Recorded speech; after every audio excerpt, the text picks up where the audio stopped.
چوتھی ہے التزود للرحلہ.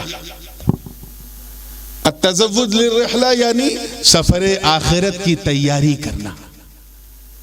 ہم تو سوئے تھے، وہ اب آئی، اس نے کہا یہ گیا ہے آج، کل تو جائے گا، پرسوں وہ جائے گا، نرسوں وہ جائے گا. ایک کے بعد ایک قبرستان میں جب ہم نے چلتے پھرتے انسانوں کو لاشیں کی شکل میں دیکھا، دل ہل گیا. ہم اپنے قبر کی تیاری شروع کرنے لگے. اس لیے مسلمانوں، تم بھی سفر آخرت کی تیاری کرو.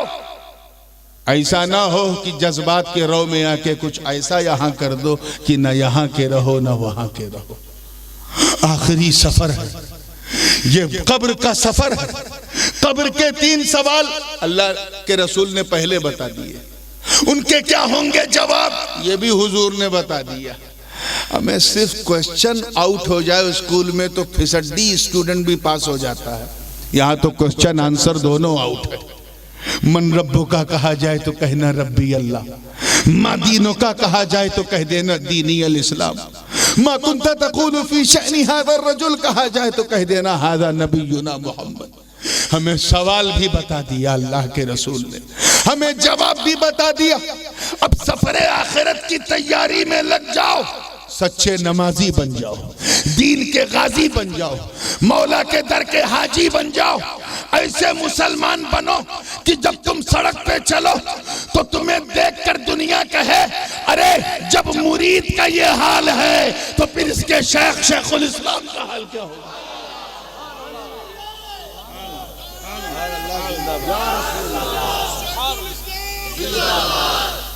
معلوم ہے تعلق کیا ہوتا ہے؟ ابھی فائنل بات ختم نہیں ہوئی.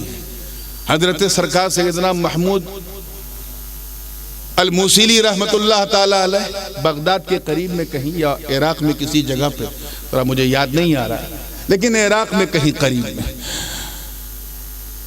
رہتے تھے. اللہ والے تھے، ولی کامل تھے.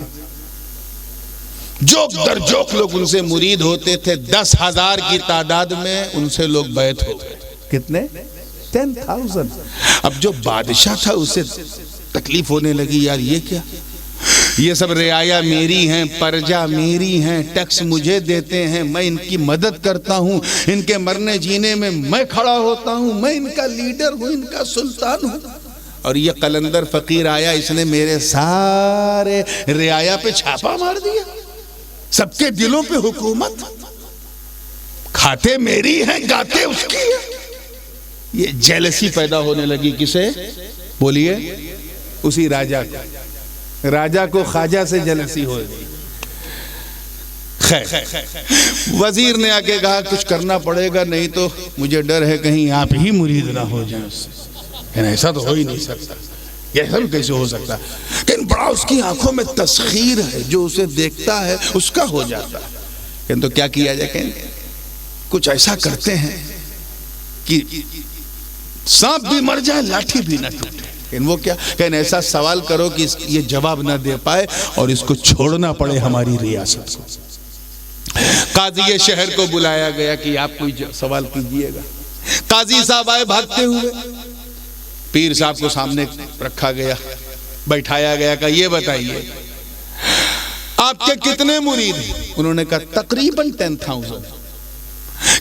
سب یہ کہتے ہیں کہ اپنے پیر کی تولیہ کے نیچے ہم رہیں گے، تولیہ کے نیچے ہم رہیں گے. تو یہ بتائیے آپ کی تولیہ تو 4x2 کی ہے، اس میں 4 آدمی سے زیادہ تو رہ نہیں پائیں گے. اور 10,000 مرید کر بیٹھے ہیں آپ، تو سب کا کیا ہوگا؟ اس کا جواب دیا جا سکتا ہے. تصوف کی کتابوں میں ہے کہ یہ دنیا کی تولیہ سے قیامت کی تولیہ کو نہ جوڑو. یہ تولیہ برائے تولیہ ہے، وہ تولیہ برائے اولیاء. جواب دیا جا سکتا تھا مگر پیر صاحب نے وقت مانگ لیا. اللہ جانے ان کی کیا مصلحت تھی. کہا 3 دن کا مجھے موقع دو، میں جواب دوں گا کہ میں اپنی تولیہ میں اپنے سارے مرید کو کیسے بیٹھاؤں، چھپاؤں گا. اتفاق یہ تھا کہ دوسرے دن یا تیسرے دن پیر صاحب کے ہاں راجہ کے ہاں چوری ہوئی. اور چور بھی ایسا تھا چھپ چھپ کے آیا، اور اس کے بعد کوئی چیز اس سے لگی ٹھوکر لگی یا کسی کو اس نے ٹھوکر ماری یا کیا ہوا؟ ایک آواز گونجی، آواز گونجی تو شور مچا، کون کون؟ دیکھا تو ایک چور اپنے آپ کو پورا چھپائے ہوئے پکڑا گیا، رنگے ہاتھ پکڑا گیا تو اسے بادشاہ کی خدمت میں لے گئے۔ بادشاہ نے کہا ارے پہلے اس کا چہرہ تو دکھاؤ، یہ ہے کون جس کی اتنی ہمت پڑی کہ بادشاہ کے محل میں چوری کرے؟ جب چادر ہٹائی گئی تو دیکھا گیا وہ پیر تھا، وہی پیر صاحب۔ اب تو سب کے ہوش اڑ گئے، یا اللہ اسے ہم پیر سمجھتے تھے، اپنا دل دے بیٹھے تھے، یہ تو اتنا بڑا چیٹر نکلا، چور نکلا۔ نہیں، سب نے توبہ شروع کر دی۔ پیر صاحب بھی رنگے ہاتھ پکڑے گئے، شرمندہ تھے، started to cry، رونے لگے۔ اس کے بعد بادشاہ نے حکم دیا وزیر سے کہ انہیں چوراہے پہ کوڑے مارے جائیں، کوڑے مارے جائیں، چوری کی سزا انہیں کوڑوں سے مار کے دی جائے۔ پیر صاحب نے ہاتھ جوڑ کے کہا بادشاہ اللہ آپ کے اقبال کو بلند کرے، جب میں پکڑا گیا ہوں رنگے ہاتھ تو میں یہ نہیں چاہتا کہ کوئی دوسرا پیر بھی میری طرح فراڈی ہو اور وہ آئے اور لوگوں کا استحصال کرے۔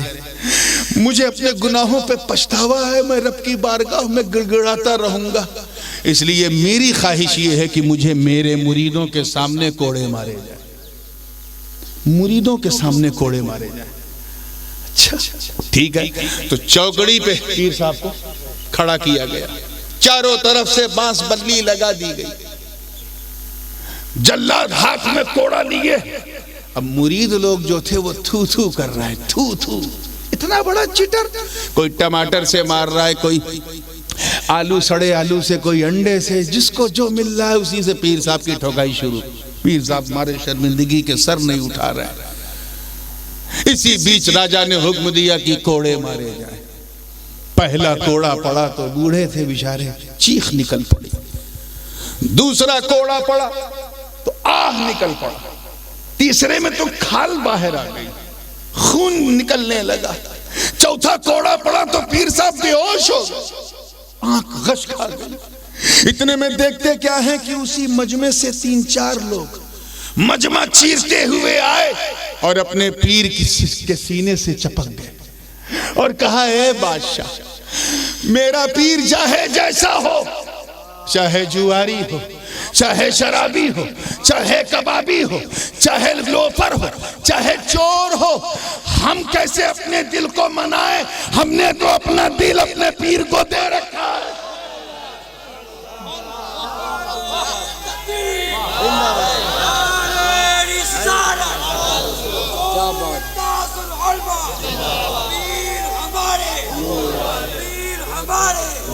ہم نے تو اپنا دل اپنے یار کو دے رکھا ہے، ہم مان جائیں دل نہیں مانتا۔ اے بادشاہ اگر تو سمجھتا ہے کہ یہ مجرم ہے تو ہم بھی مجرم ہیں، اگر میرے پیر کو کوڑے مارنا ہے تو پہلے ہمیں مارو، کیونکہ مجرم کا دوست بھی مجرم ہوتا ہے، ہمیں مارو۔ اتنا وہ کہہ رہے تھے تب تک پیر صاحب نے سر اٹھایا، اپنی تولیہ لہرایا اور کہا اے بادشاہ بتا، کیا یہ 4 مرید میری تولیہ کے نیچے نہیں آئیں گے؟ تو پتا کیا چلا کہ چادر پکڑ کر یا ہاتھ پر ہاتھ رکھ کر مرید تو ہزاروں ہوتے ہیں، مگر اپنے پیر کو تن من دھن قربان کر کے اپنا سب کچھ نثار کرنے والے گنتی کے ہوتے ہیں۔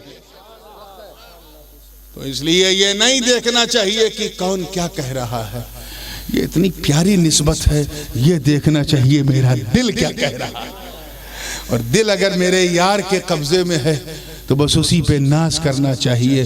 یہی آخری سفر کی تیاری ہے کہ اپنے پیر سے دل لگا کے رکھو، نسبت کا پیچھے پیچھے پیچھے چلتے رہو، انہی کے گیت گاتے رہو، انہی کے نغمے سناتے رہو۔ ارے دنیا میں رہو گے تو ان کے بن کے رہو گے، قبر میں جاؤ گے تو ان کے بن کے جاؤ گے، اور جب حشر کے میدان میں پل سے رات ہوگا تو تیرا پیر آگے آگے ہوگا، تو اس کے پیچھے پیچھے۔